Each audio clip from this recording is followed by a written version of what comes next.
Yes, my people, it's your guy Roadside Scholar, presenting to you Story Stellar. Join me each week for some epic roadside tales where we dive into some relatable moments and memories together. Let's turn our experiences into growth and find wisdom within our journeys. So you ready? Let's go!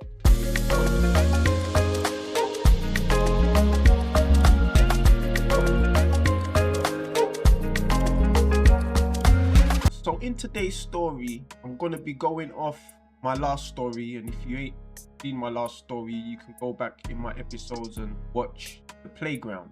So when I used to be around my friend Johnny, and there was a bunch of us, there was also two brothers. Well, there was three brothers, but there was two mainly who used to always come around. These two brothers, they were Rastafarians. For the purpose of this story, we're going to call them the Dread Brothers. After getting to know them, I will go to the Dread Brothers' house, and as them being Rastas, as my dad was a Rasta, I had previously been in a Rastafarian environment, I could relate to them. So when Johnny wasn't around, I would then meet with the Dread Brothers. So on this one day, I go to knock for them, and then they invite me in as usual. Nothing new, same routine. And then all of a sudden, and at this time I had been going knock on their door for a while. And it wasn't just the brothers that was there. There were also like local friends that they had coming around the house as well. But on this particular day, they've got a knock on the door, and it was someone saying that they wanted to fight me. So I was a bit taken back, because I'm thinking, I'm not even from this neighborhood, like I'm not even from around here. So how did they know me to want to fight me? That's what I was thinking, like, huh? So I'm a bit anxious because I'm not sure who it is waiting for me outside who's saying they want to fight me. When you don't know, it's like, who, what, where, when? So apparently they were meant to be waiting for me in this cage, like a caged in unused car park in the middle of an estate. So my first instinct was to go and grab a kitchen knife. I've gone and grabbed the kitchen knife, and I'm like, I'm taking this with me. So the brothers are like, no, don't take that. No, don't take that. Put that back down. Put that down. Rare. That's my knife. It's the house. No, you can't do that. So I put it down, and I've made my way to the cage now. Now, when I get to the cage, I see the whole estate gathered in this cage. Like, I'm shocked now. I'm like, raw. Like, all these people coming out to see me. Like, what's going on here?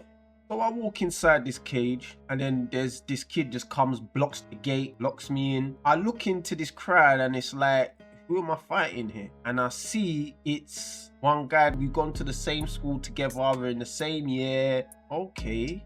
I've never really spoke with this guy before though.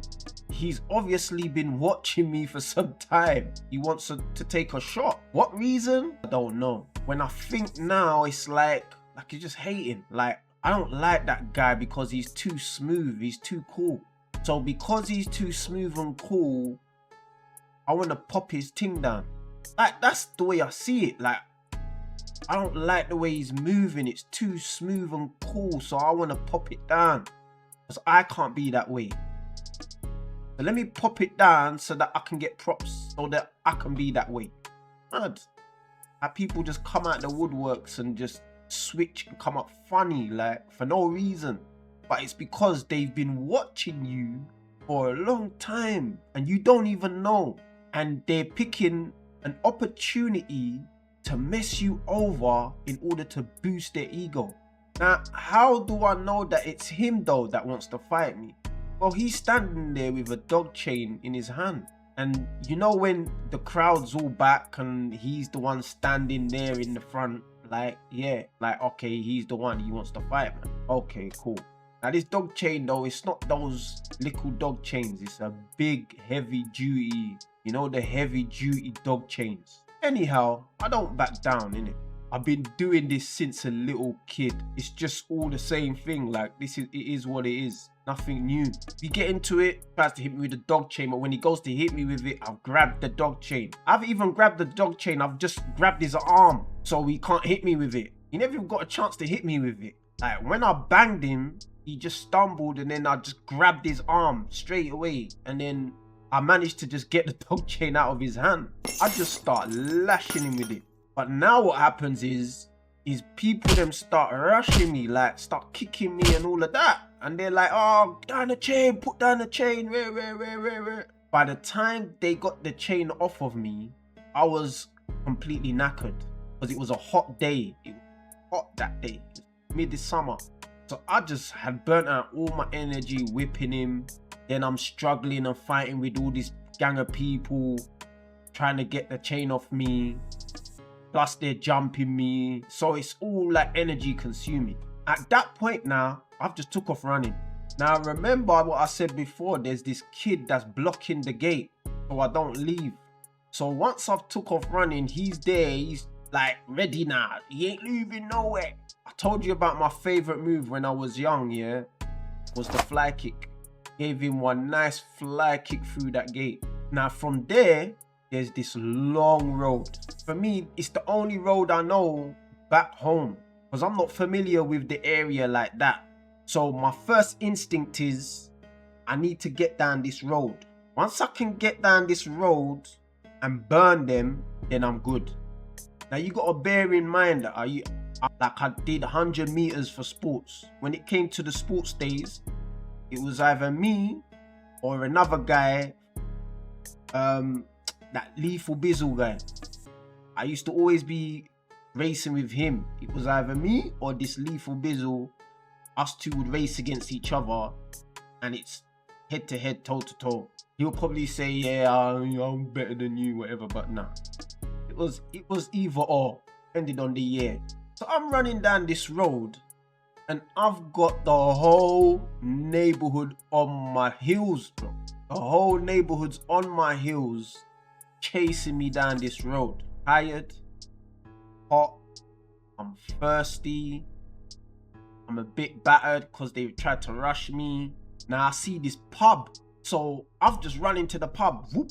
So when he came storming in, like, with the chain again. So he's like, everyone in the pub just got up, was like, what you doing? Like, get out.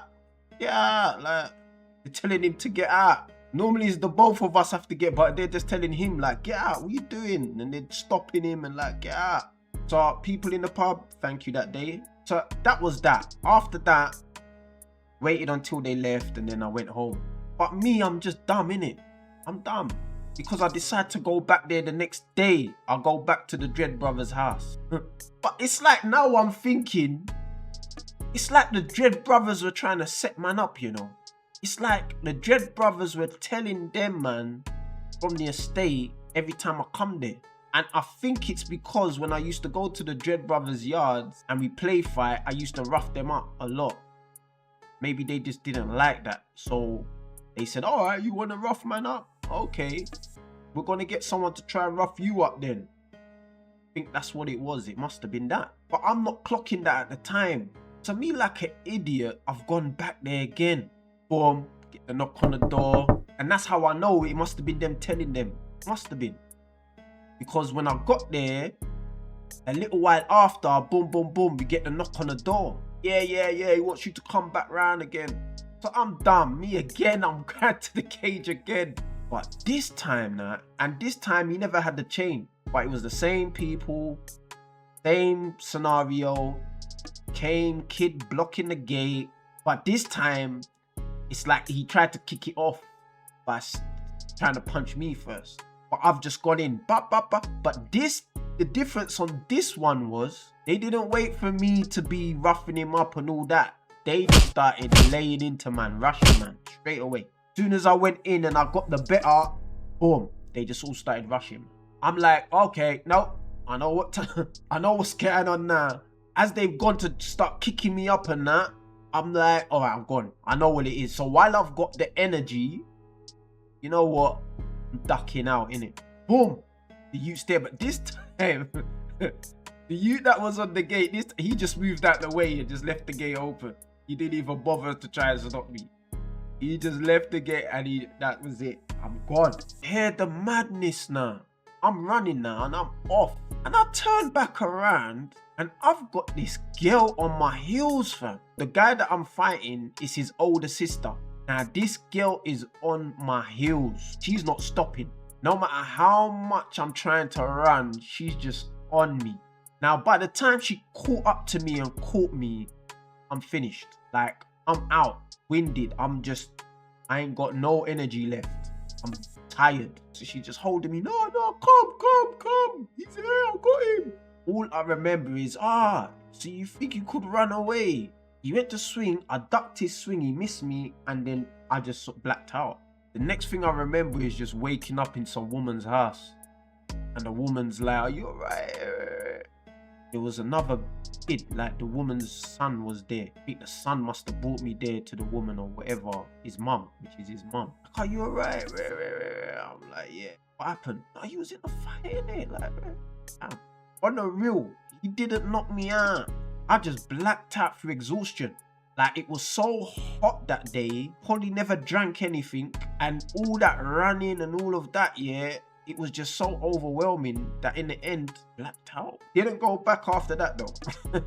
Anyway, the gem that we could take from this today is quit while you're ahead and be mindful of the people that are around you. One thing I've realized in life, and you're gonna get to know in my stories further ahead, is that your friends, yeah, or your so-called friends, man, they can do you dirty. And this is one of the reasons why I moved solo. Like, so much friends that just switch on, man, and it's just continuous, bro. Like, think that you got friends, but trust me, when the cookie crumbles, you're gonna realize you ain't got no brethren, just you. That's the honest truth, man. That's through fact. That's happened again and again. Like, think you got brethren, and then when it boils down, when the cookie crumbles, bro, only them loved ones around you. Like, mad, even the gal you got probably be frontlining more than your brethren. That's how mad it can be. Anyway, please like, share, subscribe, and I'll see you in the next episode. Peace.